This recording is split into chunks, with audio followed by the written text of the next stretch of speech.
નમસ્કાર વિદ્યાર્થી મિત્રો, નિરંજન સ્કૂલની ડીએલએસ સિસ્ટમમાં આપનું હાર્દિક સ્વાગત છે. Standard 11 commerce, subject organisation of commerce, વાણિજ્ય વ્યવસ્થા અને સંચાલન, ધોરણ 11, પાઠ નંબર 3, ધંધાકીય સેવાઓ, ભાગ નંબર 2, પ્રીપેડ બાય ટાંક પરિસર, લેક્ચર નંબર 6.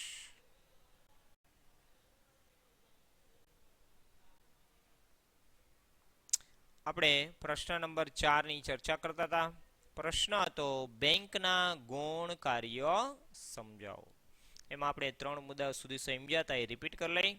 સૌ પ્રથમ આવે છે બેંકના 2 મુખ્ય કાર્ય અને ગૌણ કાર્ય. ગૌણ કાર્યમાં બધા નામ આપણે સમજ્યા હતા. પહેલો મુદ્દો હતો ગ્રાહકોના નાણાકીય વ્યવહાર, એટલે કે જ્યારે આપણે ચેક લખીને કોઈને આપીએ અને બેંક એને પૈસા ચૂકવે છે તો એને કહેવામાં આવે છે નાણાકીય વ્યવહાર સંભાળ્યા. એવી જ રીતે આપણે બિલ ભરી ચેક દ્વારા, ફોનનું બિલ ભરી, વીમાનું પ્રીમિયમ ભરી, એક ખાતામાંથી બીજા ખાતામાં ટ્રાન્સફર કરી, તો આ બધું બેંકે શું કર્યું કહેવાય? નાણાકીય વ્યવહાર. બીજું હુંડિયામણ.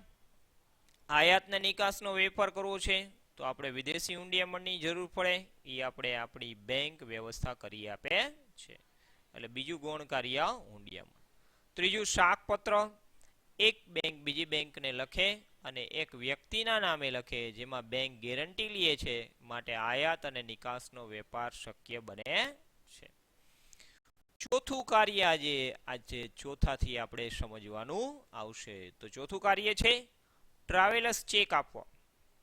હવે આજનો વર્તમાન સમય એવો છે કે ભાઈ માણસો મુસાફરી બહુ જ કરતા, બરાબર. અત્યારે તો આપણે કોરોના વાયરસના હિસાબે મુસાફરી બધા બહુ ઓછી કરે છે, પરંતુ એના પહેલાના સમયની જો વાત કરી તો માણસો મુસાફરી બહુ જ કરતા.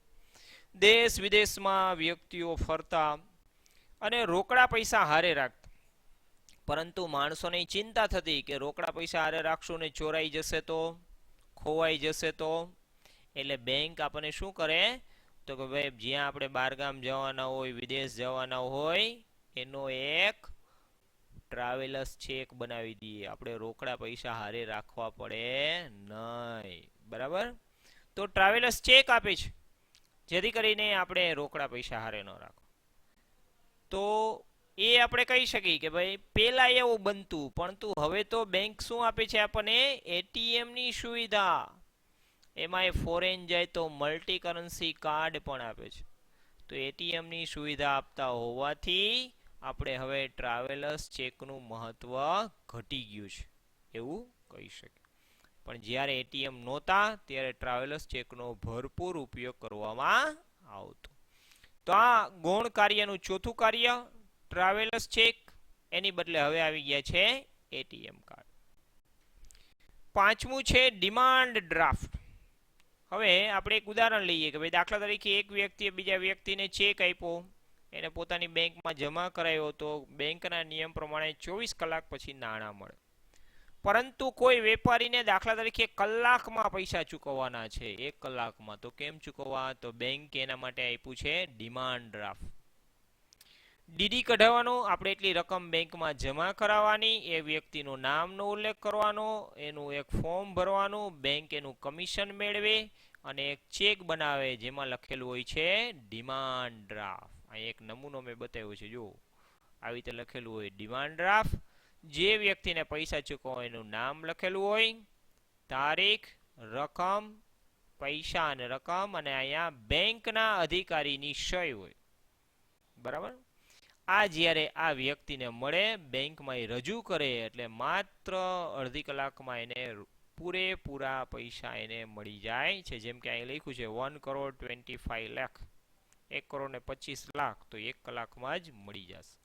તો આ રીતે કોઈ વ્યક્તિ બીજા વ્યક્તિને તાત્કાલિક પૈસા ચૂકવે તો ડિમાન્ડ ડ્રાફ્ટથી ચૂકવી શકાય છે. બેંક આવો ડિમાન્ડ ડ્રાફ્ટ કાઢવાનું કમિશન મેળવે છે, એ પણ મફતમાં કાઢી દેતી નથી. જો બેંક આવો દસ્તાવેજ પોતાના શહેરમાં વટાવી શકાય તેવો આપે તો એને પે ઓર્ડર કહેવામાં આવે. હવે પછીના બધા ચેક તો જુઓ, તમે જોશો ને તો લખેલું હશે પે ઇન ઓલ બ્રાન્ચ, બરાબર, એટલે પે ઇન ઓર્ડર આપેલો જ હોય છે. તો આવી રીતે ડિમાન્ડ ડ્રાફ્ટ બેંકનું ગૌણ કાર્યનું પાંચમું કાર્ય ગણાય છે. છઠ્ઠું કાર્ય છે બેંક સાથે જોડાયેલા ગ્રાહકની શાખ અંગેની માહિતી.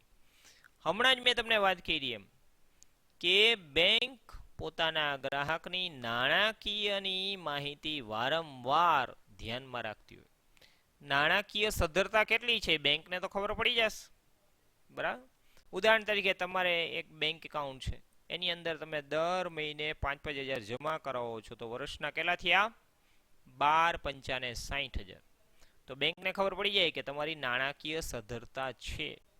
એના કરતાં ઉલટું કહીએ, બેંકમાં આપણે એકાઉન્ટ ખોલાવ્યું, 5,000 શરૂઆતમાં જમા કરાવ્યા, પછી એ પૈસા વાપરી નાખ્યા, એટલે કે ચેક આપીને વપરાઈ ગયા. બેંકમાં માઇનસ બેલેન્સ બોલે, બેંક ખામી માગે છે, અમુક ચાર્જ નહીં, જેમ કે બેંકમાં 500 રૂપિયા મિનિમમ બેલેન્સ રાખવી પડે, તો એ આપણી પાસેથી માગે છે, માઇનસમાં બેલેન્સ હોય, તો નાણાકીય પરિસ્થિતિ આપણી કેવી કહેવાય? બેંકની દ્રષ્ટિએ ખરાબ. બરાબર, તો બેંક જેમ લોકોનો વિશ્વાસ સંપાદન કરે એવી રીતે બજારના થતા શાખના વ્યવહારમાં એક પેઢી બીજી પેઢીના વિશ્વાસ માટે બેંકનો લેટર માગે, જેને કહેવાશે સોલેવન્સી સર્ટિફિકેટ. બરાબર, જેને કહેવાશે સદ્ધરતાનું પ્રમાણપત્ર. એક વ્યક્તિ બીજા વ્યક્તિને ઉધાર માલ નહીં વેચે, એમ કહેશે બેંકનું સોલ્વન્સી સર્ટિફિકેટ લઈ આવો, પછી હું તમને ઉધારમાં માલ વેચું.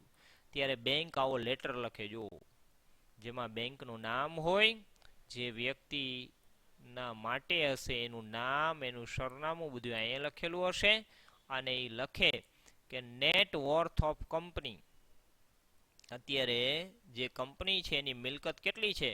તો કે 866 લાખ. બરાબર, અને ટોટલ નેટવર્થ કેટલી છે? 1883 લાખ. આવું બેંકે લખ્યું જે તે પાર્ટી માટે.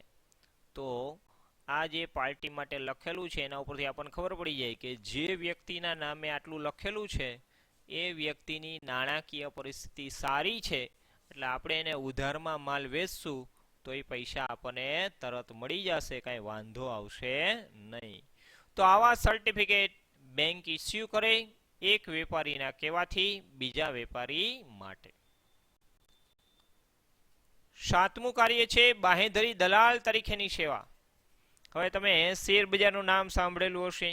શેર બજારમાં અવારનવાર નવા ઇસ્યુ બહાર પાડવામાં આવતા હોય.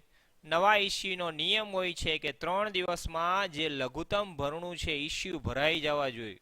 દાખલા તરીકે 1,000 કરોડની મૂડી બહાર પાડવામાં આવે છે, તો 1,000 કરોડ રૂપિયા ભરાઈ જવા જોઈએ, નકર ઇસ્યુ બહાર પાડવામાં આવે નહીં.